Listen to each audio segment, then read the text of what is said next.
fokus ke persnya dulu.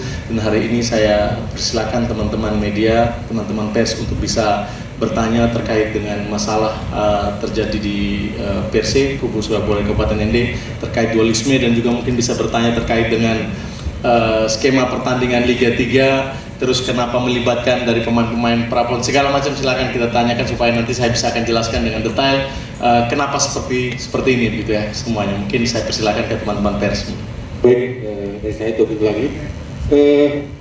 Pak Ketua PLT, saya mau tanya terkait dengan kronologis sampai terjadi dualisme kepengurusan maskap di TND, dan kemudian yang saya tahu itu bahwa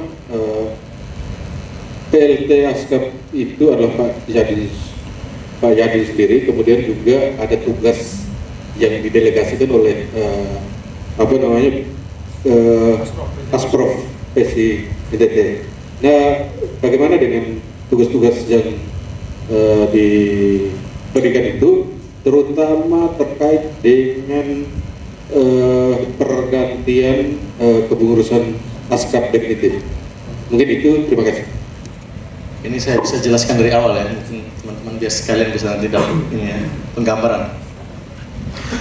Jadi tanggal bulan Agustus tahun 2023, PSND disurati oleh Asprof PSSI NTT selaku induk organisasi sepak bola di NTT kepada Askap PSSI Kabupaten ND bahwa masa kepengurusan Askap PSSI Kabupaten ND selesai atau demisioner tanggal 9 September tahun 2023, 1 bulan sebelumnya. Jadi letaknya itu di situ. Nah, saya kebetulan ada di pengurus Asprof PSSI NTT waktu itu, tidak dalam posisi yang maksudnya ini, tapi kita tahu bahwa posisi waktu itu ada surat masuk untuk Askap Kabupaten ND di bawah pimpinan Pak Sabri Indra Dewa, bahwa kepengurusan mereka akan demisioner di tanggal 9, segera laksanakan kongres. Bunyinya begitu suratnya, bunyinya kepada Askap yang lama itu di Pak Sabri bahwa segera laksanakan kongres sebelum tanggal 9 September. Tapi karena waktu itu mereka masih mengundurkan diri untuk fokus kepada Rote, Eltari di Rote. Balik Eltari di Rote, Asprof PSSI mendapat surat dari Askap PSSI Kabupaten ND yang mengajukan permintaan untuk memperpanjang masa jabatan mereka sampai selesai pemilu. Nah, ini masalahnya di sini. Jadi Askap PSSI Kabupaten ND bersurat kepada Asprof untuk meminta memperpanjang masa jabatan.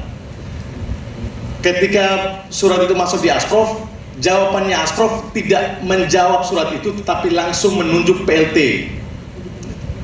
Karena suratnya Asprof sudah duluan masuk di 1 bulan sebelum Eltari di Rote itu bahwa kamu segera laksanakan kongres. Sebenarnya di situ harusnya Askap PSSI Kabupaten itu menyiapkan kongres di bulan Agustus atau September awal itu. Tapi Askap PSSI ND waktu itu tidak melaksanakan kongres, tapi mengirim surat ke Asprof untuk meminta perpanjangan.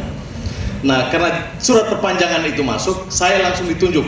Nah, saya langsung ditunjuk dari PLT Askap itu kebetulan karena memang posisi saya sebagai pengurus Asprof PSSI NTT dan juga mungkin orang ND dipercayakan oleh Pak Kris gue selaku Ketua Asprof untuk menjadi PLT. Di dalam SK itu ada poin yang ditunjukkan kepada saya bahwa tugas pertama saya adalah untuk yang pertama membenahi kepengurusan, registrasi ulang semua klub yang ada di bawah Kabupaten ND, menyiapkan pra-kongres, melaksanakan kongres. Terus ada poin tambahannya, apabila ada kegiatan yang